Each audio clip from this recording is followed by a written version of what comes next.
केतनला मारू नका, त्याचा खून करू नका.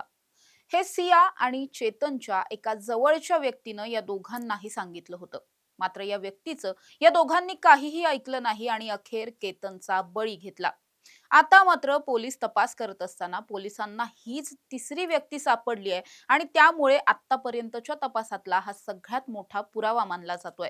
नेमकी ही व्यक्ती कोण आणि पोलिसांच्या तपासात आतापर्यंत काय काय निष्पन्न झालंय हेच जाणून घेऊयात. नमस्कार, मी समृद्धी आणि तुम्ही पाहताय टॉप न्यूज मराठी. केतन अग्रवाल हत्या प्रकरणामध्ये कायमच असं वाटत होतं की हे सगळं जे काही प्लॅनिंग झालंय, इतकं मायक्रो प्लॅनिंग चेतन आणि सिया या अवघ्या 20 आणि 22 वर्षांच्या मुलांनी मिळून केलंय. यामध्ये नक्की आणखी कुणीतरी सहभागी असणार असा दाट संशय पोलिसांना सुद्धा होता. हे सगळं केवळ दोन व्यक्तींनी करावं इतकं सोपं प्रकरण नाहीये, इतकं मोठं हत्याकांड आहे. विशेष म्हणजे या दोघांनी इतकी बारकाईने काळजी घेतली की मागे कुठलेही पुरावे यांनी ठेवलेले नाहीयेत. त्यामुळे एकंदरीत काय की या दोघांच्या प्लॅनिंग मध्ये आणखी कुणी ना कुणी सहभागी नक्कीच असणार याचा दाट संशय पोलिसांना आतापर्यंत होता. त्यामुळे पोलीस या प्रकरणामध्ये त्याच तिसऱ्या व्यक्तीला शोधत होते आणि आता अखेर ही तिसरी व्यक्ती सापडलेली आहे. आता ही व्यक्ती कोण आहे? तर ही व्यक्ती आहे केतन आणि सियाचं लग्न व्हायच्या सुद्धा आधीपासून चेतनचा असलेला एक मित्र. चेतनचा हा मित्र आहे जो खरं तर चेतनचा क्लासमेट सुद्धा आहे, वर्गमित्र आहे. तो मूळचा बीडचा आहे आणि सध्या पुण्यातल्या बालेवाडी मधल्या एका खासगी कंपनीमध्ये तो कामाला सुद्धा आहे. आता मुळात घडलंय असं की जेव्हा केतन आणि सियाचं लग्न ठरलं त्यानंतर चेतननं हे सगळं त्याच्या या मित्राला सुद्धा सांगितलेलं होतं आणि गेल्या काही दिवसांपासून जे काही म्हटलं जातंय की एप्रिल पासून वगैरे हे दोघे मिळून म्हणजे चेतन आणि सिया मिळून केतनला संपवण्याचं प्लॅनिंग करत होते. त्याच दरम्यान मे महिन्यामध्ये या मित्राची एंट्री होती.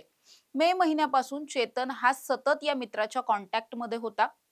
या दोघांनी मिळून या मित्राशी संपूर्ण हत्येचा प्लॅन जो आहे तो डिस्कस सुद्धा केलेला होता आणि त्यानंतर हाच मित्र या दोघांना असं देखील सांगत होता की तुम्ही केतनला समजून सांगा, तुम्ही त्याचा खून करू नका, हे सुद्धा तो सांगत होता. मात्र हे दोघे काही केले ऐकण्याच्या मनस्थितीत नव्हते.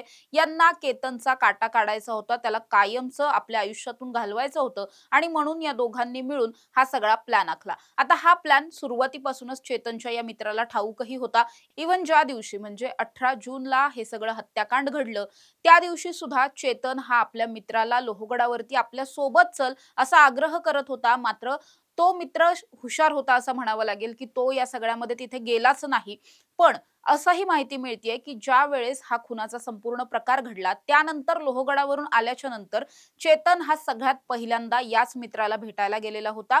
इव्हन सियानं सुद्धा सगळ्यात पहिल्यांदा जो काही कॉन्टॅक्ट केला किंवा संपर्क केला तो याच्याशी केला होता आणि सिया सुद्धा सातत्यानं याच्या कॉन्टॅक्ट मध्ये होती. म्हणजे जरी तो चेतनचा मित्र असेल तरी सुद्धा सिया सातत्यानं त्याच्या कॉन्टॅक्ट मध्ये होती अशी सुद्धा माहिती आता पोलिसांना मिळालेली आहे. त्यामुळे पोलिसांनी हा जो कोणी व्यक्ती आहे त्याचं नाव तर उघड होऊ दिलेलं नाहीये, मात्र त्याला ताब्यात घेतलंय, त्याची चौकशी सुद्धा झाल्याची माहिती समोर येते.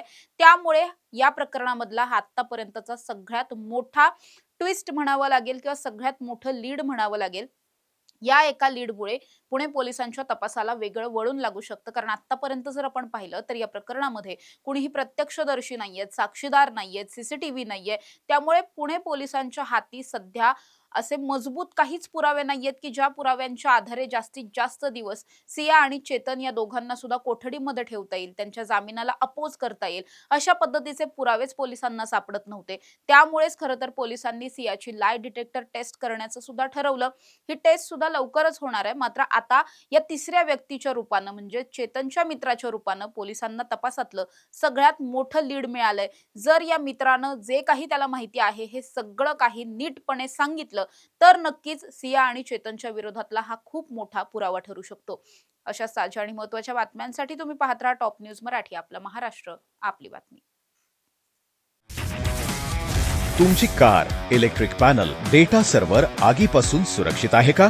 नाही? मग आजच बसवा F protect temperature activated fire suppression device.